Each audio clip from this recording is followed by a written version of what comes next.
We dragons don't leave our caves anymore. There's no reason to leave, nowhere to go, and nowhere to go. When I was a young, strong dragon, I was needed.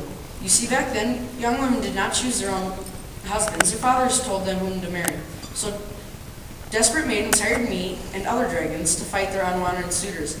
I was in such demand I painted my scales occasionally so that no one thought it was strange that one dragon was getting into so many fights. Green is my natural color, but you should have seen me when I was purple, very royal, and yellow was fun for a while too. I remember one beautiful lady in distress, Maid Gwendolyn. I can see her standing before me now as though the whole thing happened only yesterday. Sir Dragon, I need your help. My father has promised me with Sir Grimble, but I cannot marry him. Why not? People say he already has another wife in another kingdom.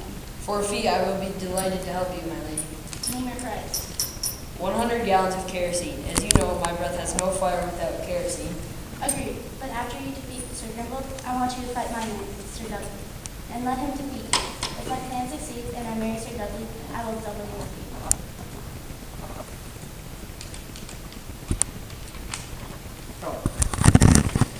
I readily agreed. She told me her plan, we worked out the details, and then she left.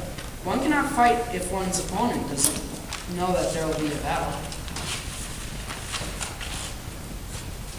So I went from inn to inn and said terrible things about Sir Grimble. Sir Grimble is a toad-eating, good-for-nothing, cow-stealing liar. My words upset no one, so I knew the night was not there. Sir Grimble is an egg-sucking, chicken-hearted, snaggle-toothed thief. Again, no one became angry, so I traveled onward. Sir Grimble is a flat-eared, yellow-bellied, bow-legged glob of chicken fat.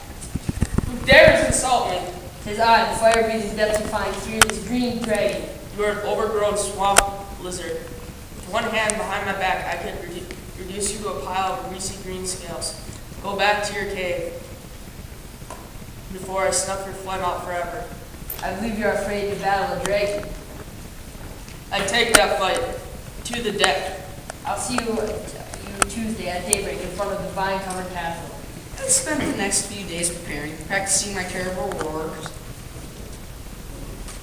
I don't mind. Blew smoke rings and rehearsed my victory speech at least 50 times. News of the upcoming battle.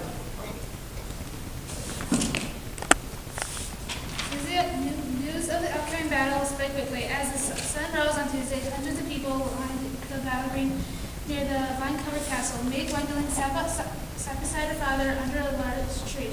At one end of the green stood Sir Grimble, looking evil and mean. The people shouted and hissed at him. Sir Grimble shook his fist at them, then mounted his horse. As I stood at the other end of the green, hands on and dignified. I nodded toward the people and blew perfect green smoke.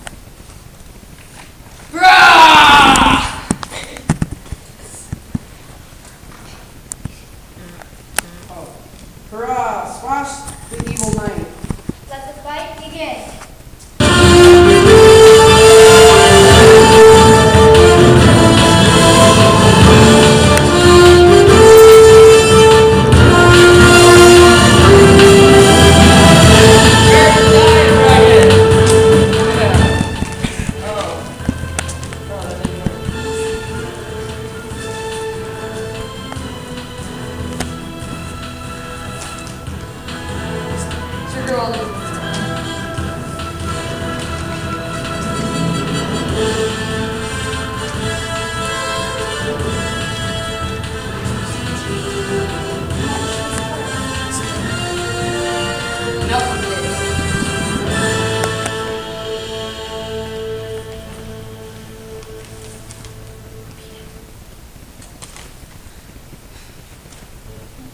Narrator. Enough of this play. That's it.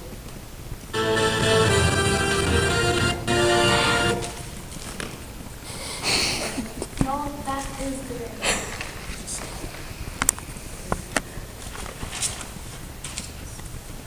What?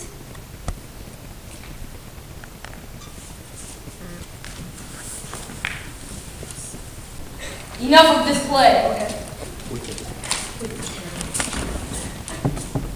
Oh, Father, how can I marry such a coward? Dear daughter, you are right. I must find someone more worthy of your hand.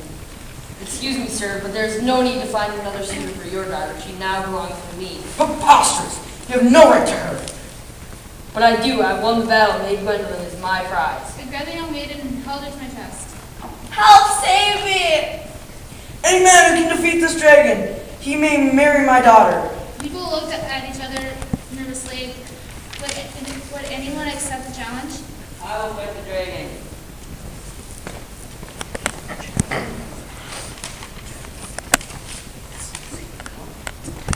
Oh, it's Sir Dudley! He has saved many a lady in distress.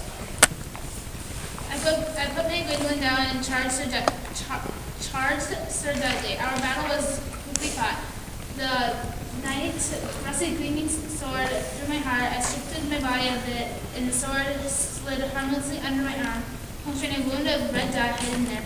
As the dye blazed onto the ground, I pretended to be badly wounded. I roared a few pitiful roars, belched a doubt of steam, rolled over and played dead.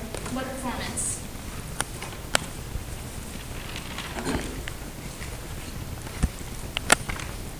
Brittany!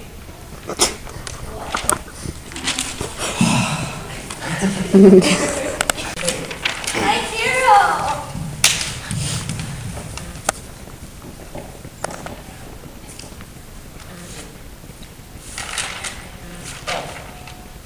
Hooray! The women gathered around me and pretended to examine my fallen body.